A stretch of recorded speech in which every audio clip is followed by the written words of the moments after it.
오늘은 로마서 47번째 시간입니다. 오늘은 악을 선으로 갚기라는 주제를 가지고 하나님의 말씀 함께 보도록 하겠습니다. 로마서 12장 14절부터 21절까지입니다. 제가 대신 봉독해 드리겠습니다. 하나님의 말씀을 들으십시오. 너희를 박해하는 자를 축복하라. 축복하고 저주하지 말라. 즐거워하는 자들과 함께 즐거워하고 우는 자들과 함께 울라. 서로 마음을 같이 하며 높은 데 마음을 두지 말고 도리어 낮은 데 처하며 스스로 지혜 있는 채 하지 말라. 아무에게도 악을 악으로 갚지 말고 모든 사람 앞에서 선한 일을 도모하라. 할 수 있거든 너희로서는 모든 사람과 더불어 화목하라. 내 사랑하는 자들아, 너희가 친히 원수를 갚지 말고 하나님의 진노하심에 맡기라. 기록되었으되 원수 갚는 것이 내게 있으니 내가 갚으리라고 주께서 말씀하시니라. 너의 원수가 줄이거든 먹이고 목마르거든 마시게 하라. 그리함으로 너가 숯불을 그 머리에 쌓아 놓으리라.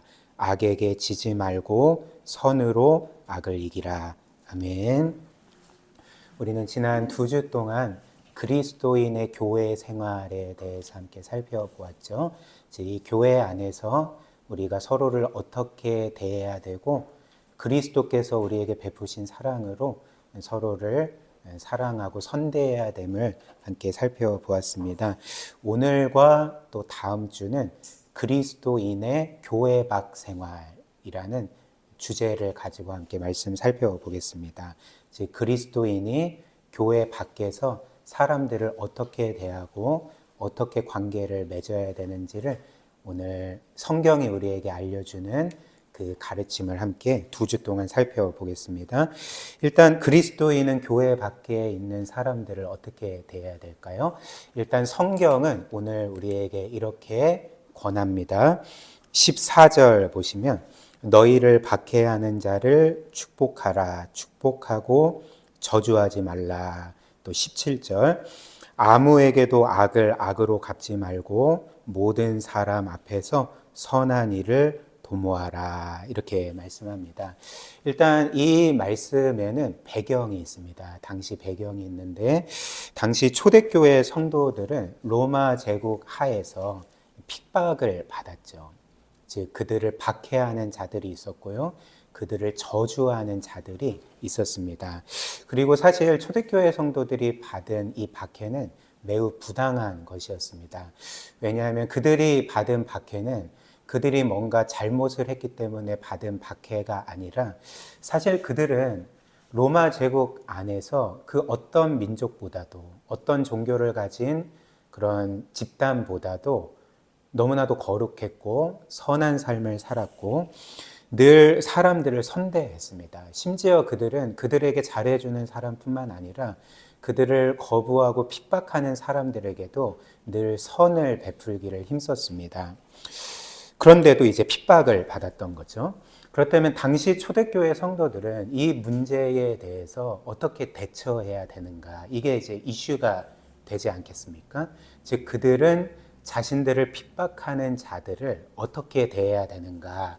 이 문제가 대두되었습니다.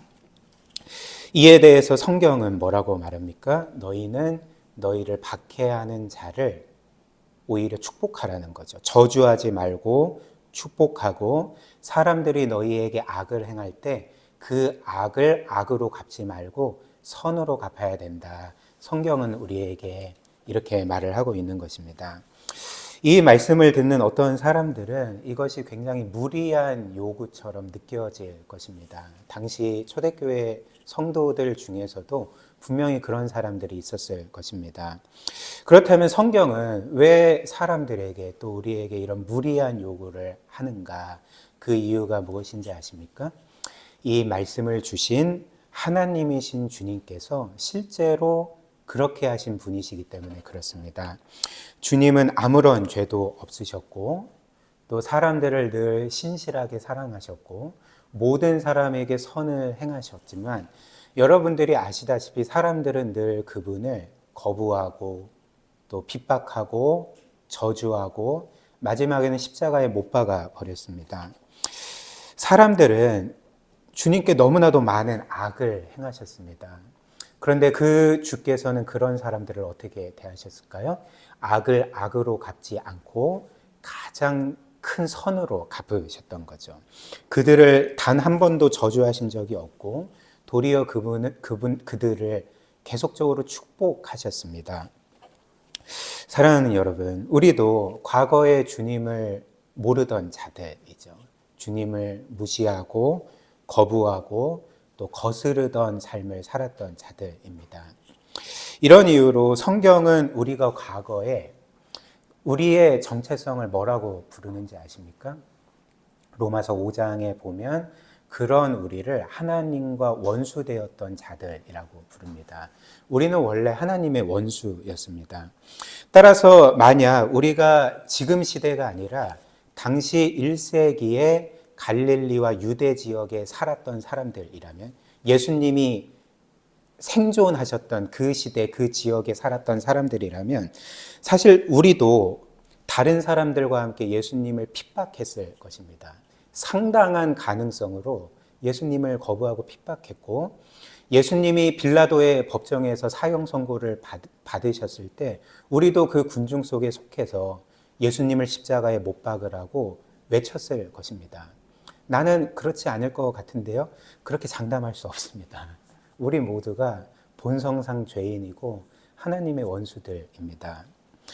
그러나 주님은 그런 우리를 어떻게 대하셨을까요? 저주하지 않으시는 거죠. 오히려 축복하시고 그런 우리를 구원하시기 위해서 십자가에 못 박혀 죽임당하시지 않았습니까? 그래서 말씀드린 것처럼 주님은 우리의 악을 가장 큰, 이 세상에서 가장 큰 선으로 갚으신 분이십니다. 그래서 그런 주께서 이제 우리도 그분처럼 행하기를 원하시기 때문에 너희는 너희를 박해하는 자를 저주하지 말고 축복하고 너희에게 악을 행하는 자들에게 악을 악이 아닌 선으로 갚으라, 이렇게 명하시는 것입니다.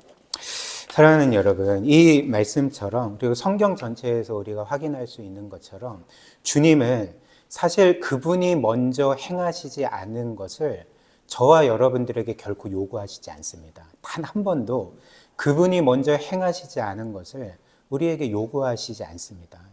또 주님께서는 우리에게 먼저 주시지 않은 것을 우리에게 결코 요구하시지 않습니다.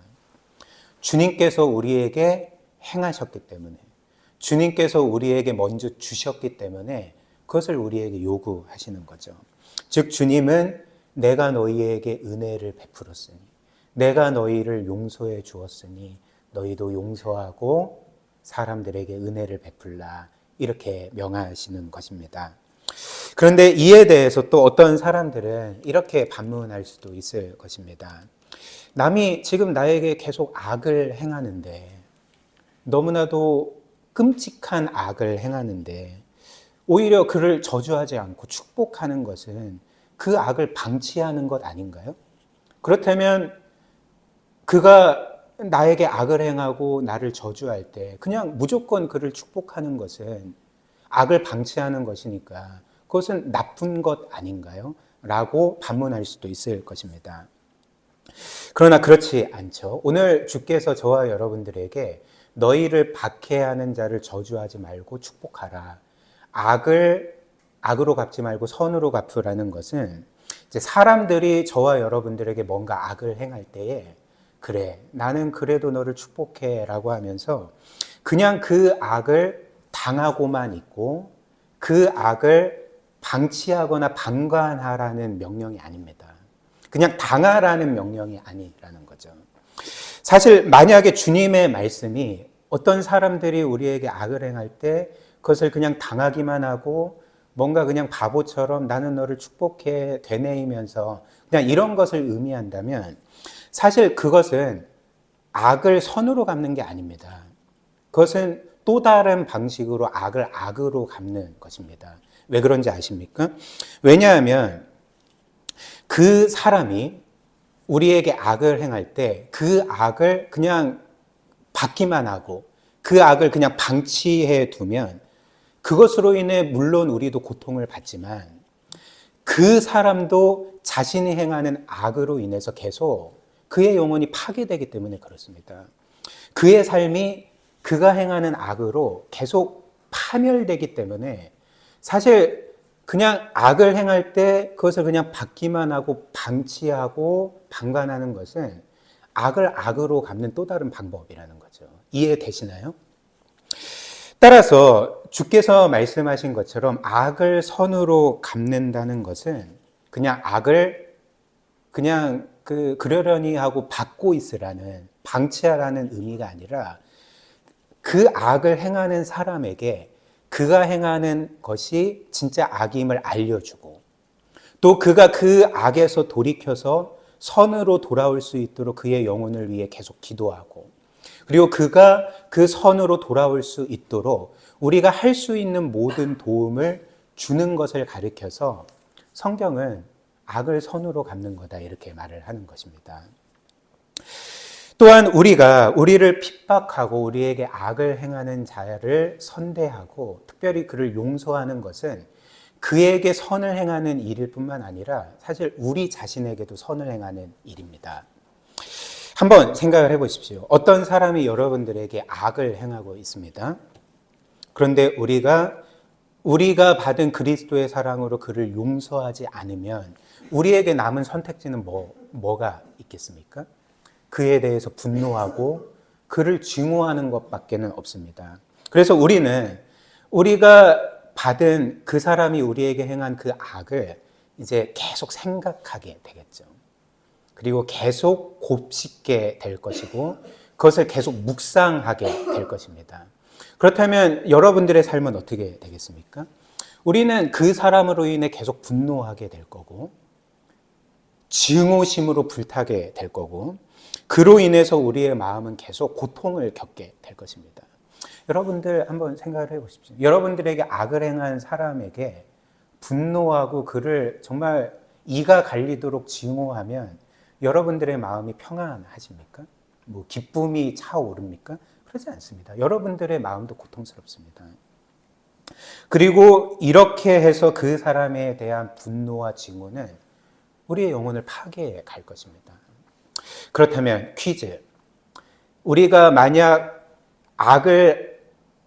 악으로 갚는다면, 이런 식으로 용서하지 못한다면, 그렇다면 결국 이 일에 있어서 승리하게 된 사람은 누구일까요? 승리하게 된 사람은 누구이겠습니까? 우리에게 악을 행한 사람이 승리했을까요? 우리는 당했으니까, 그 사람은 가해자니까 그 사람이 승리했을까요? 그렇지 않죠. 제가 말씀드린 것처럼 악을 행한 사람은 그가 행한 악으로 자신의 영혼이 파괴되고 있기 때문에 그는 패배자입니다. 그렇다면 우리가 승리한 걸까요? 그렇지도 않죠. 우리도 그 사람에 대한 분노와 이가 갈리는 증오로 인해서 우리의 영혼이 고통을 당하고 우리의 영혼이 파괴되기 때문에 우리도 패배한 것입니다. 그래서 결국 승리한 자는 누구이겠습니까? 악이 승리한 거죠. 악이 승리한 것입니다. 그리고 사람들로 하여금 악을 부추기는 악한 영들이 결국은 승리하게 되는 것입니다.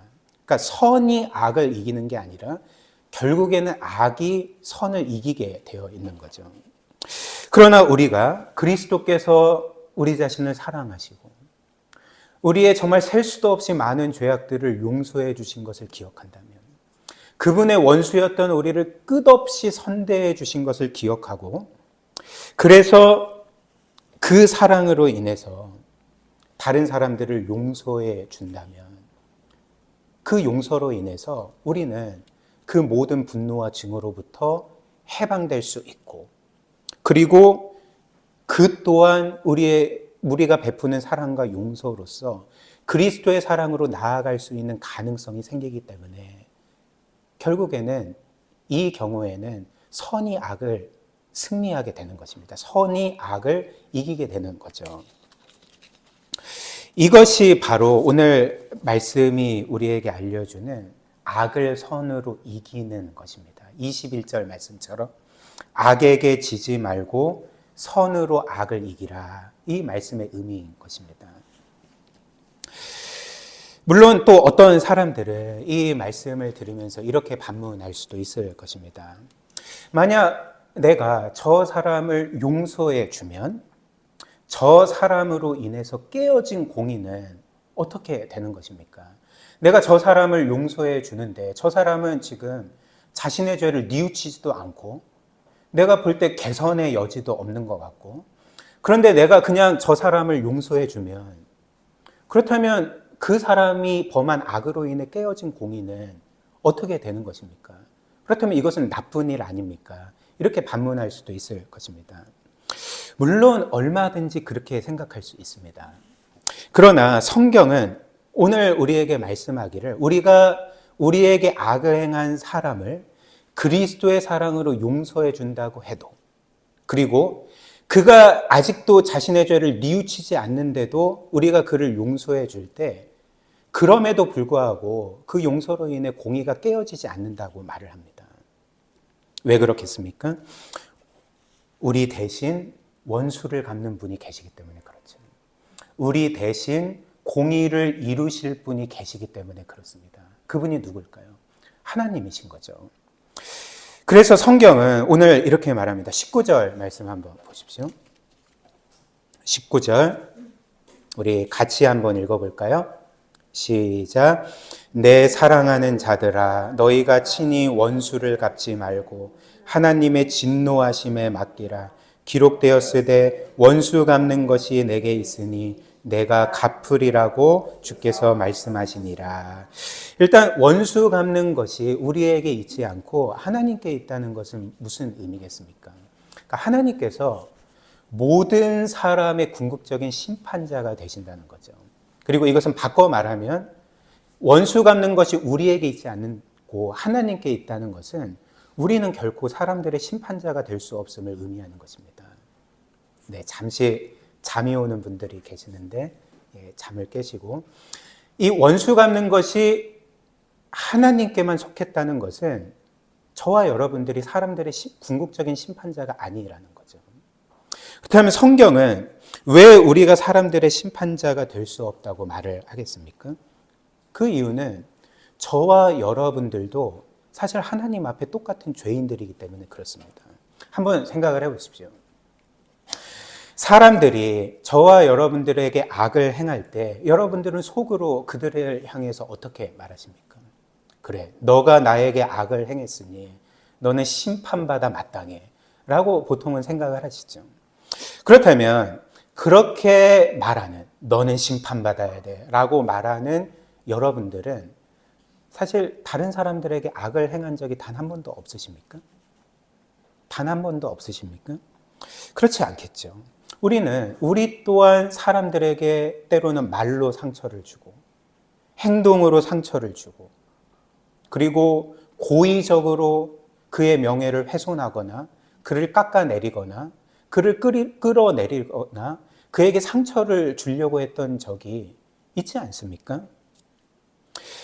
그렇다면 우리가 다른 사람들에게 적용하는 공의의 적용을 똑같이 우리에게 적용을 해보면 우리는 어떤 사람들이겠습니까? 우리 또한 심판을 받아야 되는 사람들인 거죠. 그렇다면 이는 무엇을 의미하겠습니까? 저와 여러분들은 사람들의 심판자가 될 수 없음을 의미합니다. 오직 하나님만이 모든 사람의 궁극적인 심판자가 되시고, 그분이 모든 원수를 갚으실 것이고, 그분이 궁극적으로 뒤틀린 공의를 완전하게 하시고 그 공의를 영원토록 세우실 것입니다. 따라서 원수 갚는 것이 하나님께 속한 것이고, 그분이 궁극적으로 공의를 이루실 것이고, 그분이 궁극적인 심판자가 되어서 모든 것을 심판하실 것을 우리가 굳게 믿는다면, 그렇다면 우리가 해야 될 일은 무엇이겠습니까? 이제 원수 갚는 것은 하나님께 맡기고, 공의를 세우는 일은 하나님께 맡기고, 우리는 우리가 해야 될 일을 하면 되는 것입니다. 우리가 해야 될 일이 무엇일까요? 사랑하고 용서하고, 오늘 18절 말씀처럼 가능하면 모든 사람들과 화평을 이루고, 그를 선대하는 일이 우리가 해야 될 일입니다. 우리는 그냥 사랑만 하면 되고 용서만 하면 되는 것입니다. 원수 갚는 일은, 공의를 세우는 일은 하나님께 맡기십시오. 이런 이유로 성경이 이렇게 말을 하는 거죠. 19절, 20절 제가 다시 읽어드리겠습니다. 내 사랑하는 자들아, 너희가 친히 원수를 갚지 말고 하나님의 진노하심에 맡기라. 기록되었으되 원수 갚는 것이 내게 있으니 내가 갚으리라고 주께서 말씀하시니라. 너의 원수가 줄이거든 먹이고 목마르거든 마시게 하라. 그리함으로 너가 숯불을 그 머리에 쌓아 놓으리라. 이렇게 말씀을 하는 것입니다. 특별히 20절 하반절에 보면 성경은 우리가 원수를 용서하고 그를 어찌됐든 선대하고 또 가능하면 그와 화평을 이루기 위해서 애쓰는 그 일을 이제 뭐라고 표현을 하면 숯불을 그 머리에 올려놓는 것이라고 표현을 합니다. 그러니까 여러분들도 이 말씀을 한번 읽어보신 적이 있으실 것입니다. 그렇다면 우리가 원수를 용서하고 원수에게 선을 행하는 것이 그의 머리에 숯불을 올려놓는다는 것은 무슨 의미인가? 숯불은 여러분들 아시죠? 그 숯불갈비집에 가서 고기 구워 먹을 때 그 숯불 얼마나 뜨겁습니까? 그렇다면 그 숯불을 그 사람 머리 위에 올려놓는다는 것은 뭘 의미하겠습니까? 아, 이 말씀은 그의 머리에 화상을 입히라는 거구나. 그에게 뭔가 큰 상처를 입히라는 거구나. 이제 이런 의미일까요? 그렇지 않죠. 숯불을 그의 머리에 쌓아 놓으라는 것은 당시의 그 고대의 속담 같은 격언이었습니다. 그러니까 이 말씀의 의미는 뭐냐면 여러분들 그 뜨거운 것이 얼굴 가까이에 있으면 얼굴이 어떻게 됩니까? 그러니까 열이 확 오르면서 땀이 나고 얼굴이 빨개지는 거죠. 그러니까 마찬가지로 숯불을 그 머리에 올려놓으라는 것은 뜨거운 것이 얼굴 가까이에 있을 때에 얼굴이 붉어지면서 뭔가 부끄러워지는 것처럼 우리가 그는 나에게 악을 행했는데 나는 도리어 그에게 선을 행하고 그를 용서해 줄 때 우리의 이런 사랑과 용서의 행위로서 그를 부끄럽게 만들라는 거죠. 부끄럽게 만들 수 있고 그래서 그로 하여금 그가 행한 일이 정말 너무나도 수치스러운 죄라는 것을 깨닫게 하고 회개로 인도하고 그를 그리스도께로 인도할 수 있다는 이 말이 우리가 그를 용서함으로 그의 머리에 숯불을 올려놓을 수 있다라는 말씀의 의미인 것입니다. 이해되십니까? 그래서 이어서 21절 말씀이 우리가 우리의 원수를 용서할 때 그의 머리에 숯불을 올려놓고 그로 하여금 그의 죄에 대해서 부끄럽게 만들고 회개하게 만들고 그리스도께로 인도하게 만들 때에 이제 21절이 그래서 악에게 지지 말고 선으로 악을 이기라 이렇게 말씀을 하는 것입니다. 이런 식으로 이어지는 거죠. 이를 가장 잘 보여주는 예화가 있어서 여러분들에게 말씀드리고자 합니다. 북한 선교를 하시는 북한 선교를 하는 모퉁이돌 선교회라는 선교 단체가 있습니다. 제가 신대원 시절에 북한 선교에 관심이 많고 또 그에 대한 사모하는 마음이 있어서 그래서 늘 선교회 컨퍼런스를 할 때 가서 봉사를 했습니다. 봉사 요원으로 자원봉사로 가서 이제 거의 4박 5일 동안 수련회를 하거든요. 선교 대회 캠프를 하는데 이제 설거지 봉사를 했습니다. 설거지 봉사를 하고 이제 집회가 시작되면 들어가서 또 집회 듣고 은혜를 받고 이런 추억이 있습니다. 근데 모퉁이돌 선교회 대표이신 이상 목사님께서 설교 중에 하신 간증입니다. 제가 말씀드린 것처럼 목사님은 미국 국적 시민권자이거든요.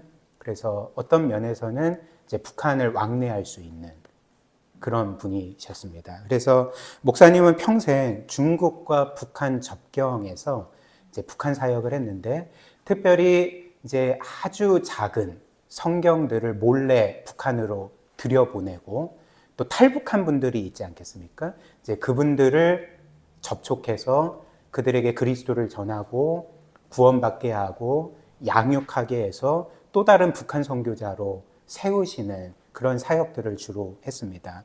그래서 제가 오늘 이 북한 성경, 북한어로 된 성경인데 이제 이런 성경을 이제 몰래 북한으로 들여보내는 거죠. 그래서 요즘에는 이제 노안이 와가지고 이제 글씨가 안 보이는데 이제 깨알 같은 글씨로. 그러니까 왜냐하면 북한에서는 성경책을 소유하고 있다는 것 자체로 사형감이니까. 그러니까 이렇게 작은 형태로 들키지 않도록 그렇게 북한 사람들에게 성경을 들여보내고 이 성경으로 신앙생활을 하고 믿지 않는 자들이 그리스도를 믿고 구원받을 수 있도록 그렇게 이 성경으로 지하교회가 세워지고 그렇게 예배하고 또 그곳에서도 하나님을 찬양하고 영광 돌리는 일들이 일어나게 됩니다. 이제 끝나고 제가 보여드릴게요. 그래서 진짜 북한어 성경으로 쓰여 있습니다. 그래서 그 여자를 여자라고 부르고 그렇게 기록되어 있고 뭐 내미나이 뭐 이런 말은 없지만 뭐 아무튼 이제 북한어로 이제 번역된 성경입니다. 근데 목사님이 어느 날 이런 사역들을 하다가 이제 중국에서도 그것이 이제 불법이지 않습니까? 근데 어느 날 사역을 하다가 이 중국 공안에 잡히게 되었습니다. 그래서 그들에게 사로잡혀서 눈이 가려진 채로 어딘가로 끌려가게 된 거죠. 그리고 거기에서 며칠 동안 정말 심하고 끔찍한 고문을 당하셨습니다. 근데 목사님은 고문을 당하는 중에서도 이제 자기도 모르게 이런 기도를 계속 되뇌었다고 합니다. 하나님, 때리는 놈이 나쁜 놈이지 맞는 놈은 나쁜 놈이 아니잖아요. 하나님, 저는 하나님께 너무나도 무한한 사랑을 받았고 그리스도의 십자가 보혈로 이미 나의 모든 죄가 용서받았는데 나는 이렇게 이미 하나님의 자녀가 되고 모든 사랑을 받고 모든 것을 가졌으니 나를 고문하는 저 사람들을 용서하고 축복합니다. 이런 기도가 계속 되뇌어졌다고 합니다. 그래서 실제로 목사님은 자신을 계속 고문하는 그 공안들에게 내가 그리스도의 사랑으로 당신들을 용서하고 축복합니다. 이런 말을 계속 건넸다고 합니다. 그리고 이제 세월이 꽤 흐른 후에 어느 날 어떤 한 사람이 목사님을 찾아왔습니다. 근데 이제 그 사람이 누구인지 아십니까? 알고 보니까 오래전에 그 목사님을 그토록 끔찍하게 고문했던 공안 중에 한 사람이 목사님을 찾아왔던 거죠.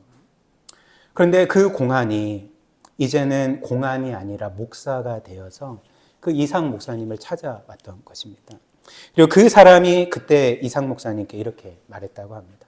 목사님, 당시 우리가 목사님을 고문했을 때 목사님이 우리를 향해서 내가 그리스도의 사랑으로 당신들을 용서하고 축복합니다 라고 말하는 것을 듣고 이후에 죄책감에 사로잡혀 너무나도 괴로웠습니다. 너무나도 부끄럽고 수치스러웠습니다. 그리고 결국 저는 목사님이 믿는 예수 그리스도를 믿게 되었고 이제는 목사가 되어서 목사님을 찾아온 것입니다 라고 그렇게 말을 했다고 합니다. 이것이 어떤 면에서는 악을 악으로 갚지 않고 악을 선으로 갚을 때 원수를 저주하지 않고 축복하고 용서할 때 일어나는 일이라는 거죠. 사랑하는 여러분, 이 땅에서 우리는 사람들에게 악을 행할 때도 있지만 우리 자신이 악을 당할 때도 있지 않습니까?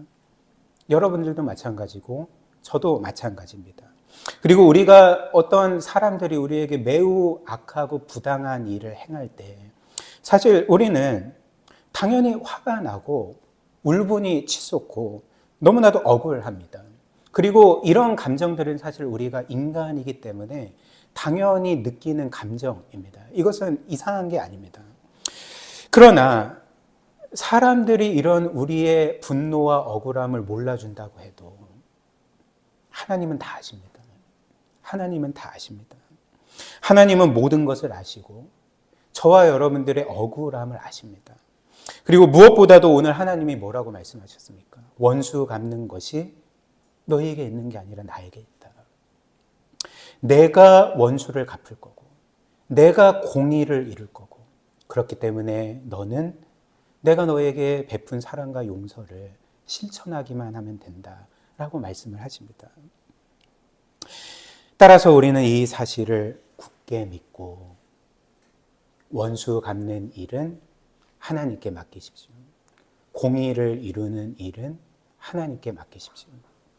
저도 지금 이제 세어보면 이제 목회를 한 게, 사역을 한 게 이제 20년 된 것 같습니다. 그 20년 동안 저를 사랑해주고, 저를 아껴주고, 귀하게 여겨주고, 저를 섬겨주신 성도님들도 계셨지만, 저를 괴롭힌 성도님들이 계실까요? 안 계실까요? 당연히 있겠죠. 우리가 다 죄인들인데. 저도 때로 상처를 주고, 사람들도 저에게 상처를 주지 않겠습니까? 그리고 사람들이 저에게 뭔가 그 나쁜 일을 행할 때는 부당한 일도 있었습니다. 제가 하지도 않았는데 했다고 말하고, 뭔가 나는 저런 대우를 받을 만하지 않은 것 같은데 나를 너무나도 부당하게 대우하는, 혹은 때로는 나를 모함하기도 하는 그런 일을 물론 여러분들도 겪으셨겠지만 저도 겪은 적이 있습니다. 근데 그때마다 제 마음에 어떤 감정이 올랐을까요? 이제 분노의 감정과 미움의 감정과 이런 감정들이 솔직하게 고백하면 저를 괴롭게 만드는 거죠. 근데 그때마다 제가 되뇌었던 말씀이 있었습니다. 오늘 말씀. 원수 갚는 것이 나에게 있는 게 아니라 하나님께 있고, 하나님은 내 마음을 다 아시고 나의 억울함을 아시고 이 일에 있어서 부당함을 다 아신다. 그리고 내가 잘못했을 수도 있잖아요. 사실 제가 그것을 보지 못할 뿐이지 저의 잘못이 있을 수도 있잖아요. 그러니까 최종적으로 공의를 이루시는 분은 하나님임을 굳게 믿고, 나는 하나님께서 나에게 베푸신 무한한 사랑과 용서를 기억하면서 그 사람을 사랑하고 용서하고 품고 선대하자라고 그렇게 다짐하고 실천했던 그런 기억이 납니다. 그럼으로써 우리의 영혼이 자유함을 얻게 됩니다. 그럼으로써 저와 여러분들의 영혼에 진정한 평안이 찾아오게 됩니다. 악을 악으로 갚지 않고, 그래서 그럼으로써 악에게 지는 것이 아니라 늘 악을 선으로 갚음으로써 그리스도 안에서 승리하는 삶을 사시기를 주님의 이름으로 축복합니다.